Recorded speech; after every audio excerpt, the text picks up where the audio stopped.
కృష్ణా జిల్లా మచిలీపట్నంలో గనులు మరియు భూగర్భ ఎక్సైజ్ శాఖ మంత్రి కొల్లు రవీంద్ర కీలక వ్యాఖ్యలు చేశారు. నాసిరకం మద్యంతో ప్రజల ప్రాణాలను హర్షించిన ఏ ఒక్కరిని వదిలిపెట్టను అని హెచ్చరించారు.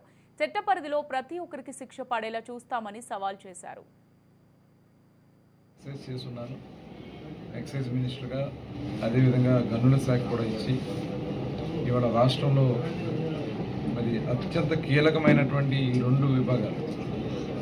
ఎందుకంటే ఎక్సైజ్ ఇవాళ గత ప్రభుత్వం జగన్మోహన్ రెడ్డి ప్రభుత్వంలో అడుగడుగునా మరి అక్రమ మద్యాన్ని పెట్టి డూప్లికేట్ మద్యాలు పెట్టి ప్రజల జీవితాలతో ఆడుకుని ఇష్టారాజ్యంగా మరి షాపులు పెట్టేసి రేట్లు పెంచేసి మరి పనికిరాని బ్రాండ్లు పెట్టి దోచుకున్నాడు. ఇవాళ అవన్నీ కూడా వెలికి తీయాల్సినటువంటి అవసరం ఉంది. అలాగే స్వచ్ఛమైనటువంటి మరి ఏదైతే గతంలో అన్ని రాష్ట్రాల్లో దొరుకుతున్నటువంటి బ్రాండ్లు కూడా మరి ఈరోజు అందుబాటులో తేవాల్సినటువంటి అవసరం ఉంది. ఈ స్కామ్లో బాధ్యులైనటువంటి వాళ్ళ మీద కూడా కఠినమైనటువంటి చర్యలు తీసుకోవాల్సినటువంటి అవసరం ఉంది. దీని మీద ప్రధానమైనటువంటి బాధ్యత మరి చంద్రబాబు నాయుడు గారు.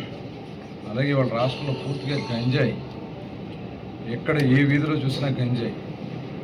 ఇవాళ తప్పకుండా ఈ గంజాయి మీద ఇమ్మీడియట్గా నేను ఉదయం కూడా అధికారులు వస్తే మధ్యాహ్నం నాకు శాఖలు కేటాయించిన తర్వాత వాళ్ళకి చెప్పడం జరిగింది. రేపు సాయంత్రం